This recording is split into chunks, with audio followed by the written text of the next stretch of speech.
Thank you, Honorable Speaker. Allow me to make some comments on the statement that has been sought by the Senator for Nandi regarding the assault on those young people who were playing pool in Nandi Hills. In fact, Chair, I think the entire country was in shock when those videos came out, that young people would just be hanging out, not breaking any law, within the confines and protection of the law, seemingly, and then police officers would come in and without any explanation or provocation, they would start physically assaulting those young people. And what is most heartbreaking, Honorable Chair, as far as I know, up to today, the police have not told us whether those officers who were involved in that particular incident have been arrested.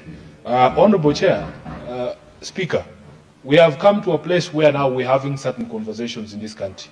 And we must remind ourselves of the sort of society that we wanted to build. When we pass this constitution guarantees certain things for all of us. We expected that we would be a country governed by rule of law, that we would have freedom, democracy, and equality and social justice here, as stated in the preamble of our constitution. Honorable Speaker, this House, following the Gen Z uprising, passed a certain motion as well, calling on the National Police Service to even review their operating procedures. Up to today, Honorable Speaker, nothing has been done to be able to address the concerns that Kenyans have with the way the police conduct themselves. We cannot live in a country like this, and Senator Cherargei, you have to agree with me, that we have to build a society where people are actually free. You can imagine, we are, in this agreement that we signed, the MOU, people think that that MOU was between ODM and UDA.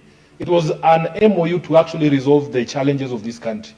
Honorable Speaker, one of the things that we provided for there was to solve the question of youth unemployment, to sort out the question of officers who misbehave, and to protect and promote the livelihoods of young people. We have programs, for instance, that are going on to give young people seed capital to essentially do business. Now, some of the businesses young people do is actually opening those pool places.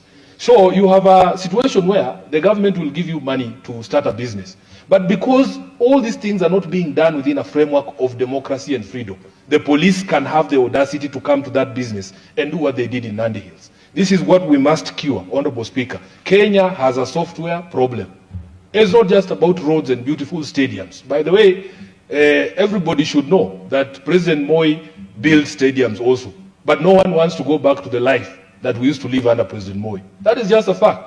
Because of the software, we have to go back to a country that is ruled by law, a democratic state, where people are free to be able to